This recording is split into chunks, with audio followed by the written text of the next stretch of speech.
My name is Rebecca Carter, 42 years old.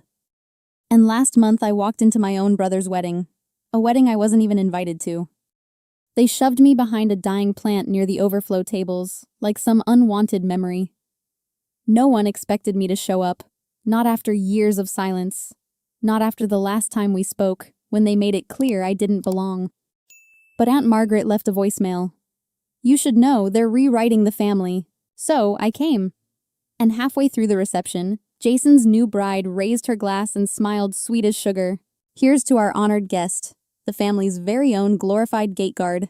Laughter erupted, phones lit up. They thought I'd sit there and take it.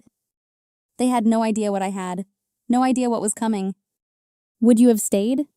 Or would you have burned their script to the ground? Comment below. That toast wasn't an accident. Jessica didn't just wing that line. She sharpened it, like a blade. Glorified gate guard. The room roared. My stepfather Gerald? He laughed the loudest. And Jason, the brother I once carried through college applications?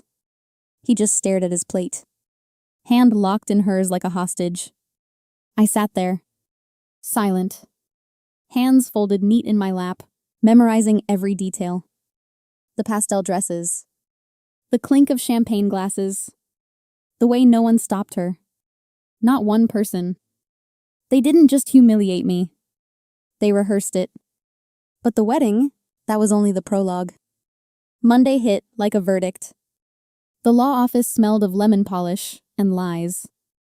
Gerald sat at the head of the table, flanked by two suits, smoothing his lapel like a man about to bury someone alive.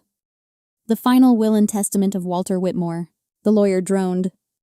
Estate, assets, trusts, all transferred to Gerald Whitmore, Jason Carter, and Jessica. My name? Wasn't there. Not even a footnote. I stared at Gerald. Is that all? He smiled thin. It was your grandfather's wish, to keep things simple. Simple. That's what they called erasing me. Cutting me out of the legacy I swore to protect. After years in uniform, after promises whispered on Walter's deathbed. You'll keep the legacy intact. I walked out of that office with nothing. Nothing but the echo of that promise, and a fire I'd been too patient to light. I didn't scream. I didn't make a scene. I just walked out of that office and straight into the dark. Marcus called that night. You okay? He asked. No, but I wasn't looking for comfort. I was looking for proof. We met in an empty parking lot after midnight. The air was sharp. He handed me a flash drive. Your inheritance, he said. Or at least the ghost of it. I plugged it in. A folder popped up. Archives due. Dozens of scans, some full, some partial. I scrolled fast, fingers trembling, until I saw it. Page 4. Gone. The file jumped from page 3 to 5 like nothing ever lived in between. Marcus leaned in. Timestamp shows someone accessed the firm's central server, the day after Walter died. I froze. Guess which IP address? He asked. He turned the screen. One line stared back at me. Gerald Whitmore, executive access. My throat went dry. He didn't just cut me out. He went in, deleted me, like a surgeon cutting out a tumor. I stared at the screen until the lines blurred. Gerald waited years for my grandfather to die, and when he did, he buried me too. Marcus spoke softly. We can track the edits, restore fragments, but it won't hold in court. Not yet. I closed the laptop slow, steady. They erased me, I said. The words felt heavy, like wet cement. Then I looked up, voice colder now. That means they're afraid I exist. And in that moment, something inside me shifted. Justice doesn't knock. It finds the spare key and walks in. The Whitmore estate hadn't changed. Not the way old things don't. Paint peeled like quiet rebellion. Vines clawed the stone walls like soldiers retaking ground. Marcus parked behind me and killed the engine. You sure no one's here? No one who matters, I said. The keypad on the gate was rusted, but the same 4 digits my grandfather used since the late 90s. Beep. The gate groaned open like even the metal didn't want to see me back. Inside, the house smelled of dust and cherrywood polish. My boots echoed down halls lined with portraits that wouldn't meet my eyes. The basement door was right where I remembered, left of the dining room, hidden behind a bourbon cabinet. I shoved it aside. The dust fought me. My throat tightened. Marcus knelt by the lock. Not tampered with.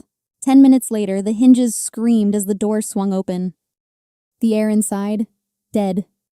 Shelves sagging under binders, boxes, plastic tubs. And then I saw it, a metal cabinet in the back, combination lock. My fingers hovered, then moved on muscle memory. 3 left. 2 right. 1 full turn back. Click. Inside, a thin black folder lay on velvet like a secret sleeping. I opened it slow.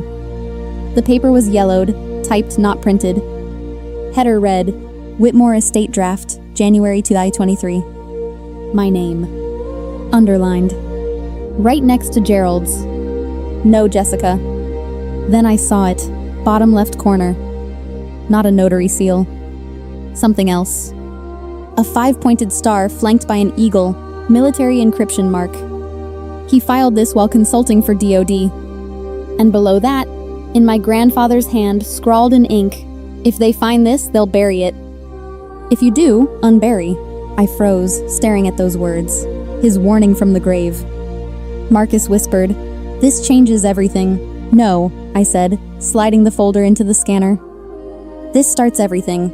Memorial Day. Charlottesville Plaza draped in flags. Rows of chairs, brass instruments gleaming under a heavy sky. Jessica stood center stage, tailored navy dress, fake sorrow shimmering in her voice. "We gather to honor sacrifice," she said sweetly. The Whitmore name has always stood for truth and service. Behind her, the screen flickered. Once, twice, then froze.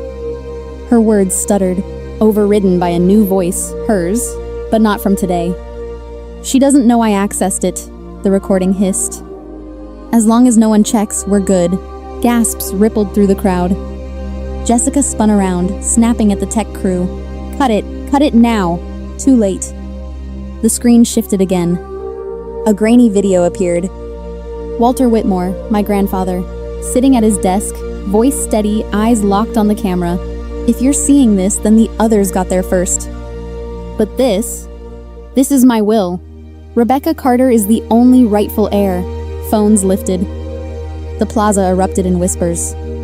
Jessica's mascara streaked down her cheek. Gerald stood rigid, jaw locked, but I saw it. A bead of sweat tracing his temple like ink on glass. Then came the final blow, the unsent email draft glowing on screen. Time-stamped, signed. If they alter this, no, it wasn't me. The legacy belongs to Rebecca. This is final, W. Whitmore. Silence fell. A silence so thick it pressed on your skin. And then, a single sound. A chair scraping. A veteran in full uniform rose from the front row and saluted. Another followed. Then another. Until the entire plaza stood, not for them, for the truth they tried to bury. Jessica's hands shook on the podium. Jason stepped back, leaving her alone in the glare of 100 eyes. I didn't move. Didn't smile. Didn't speak. Justice didn't need my voice.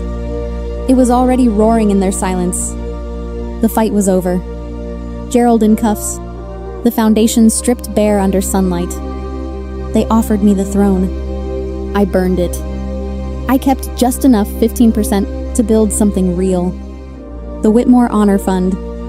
No power games, no bloodlines. Just service, the way he meant it. One night, I drove back to the estate. Empty halls, silent portraits. On the lawn, beneath the old oak, I lit a match to Gerald's forged will. Watched the paper curl, his lies turning to ash in the wind. He planted betrayal. I buried it. Now I live far from those marble rooms, by the water, in a house that smells of sawdust and new beginnings. I restore broken things for a living. Funny, isn't it? Turns out the hardest thing I ever rebuilt was myself. They tried to erase my name. I carved it in stone. If you've ever had to fight for your worth, if you've ever had to write yourself back into a story that forgot you, drop a "I see you" in the comments. Because your name matters. Your truth matters.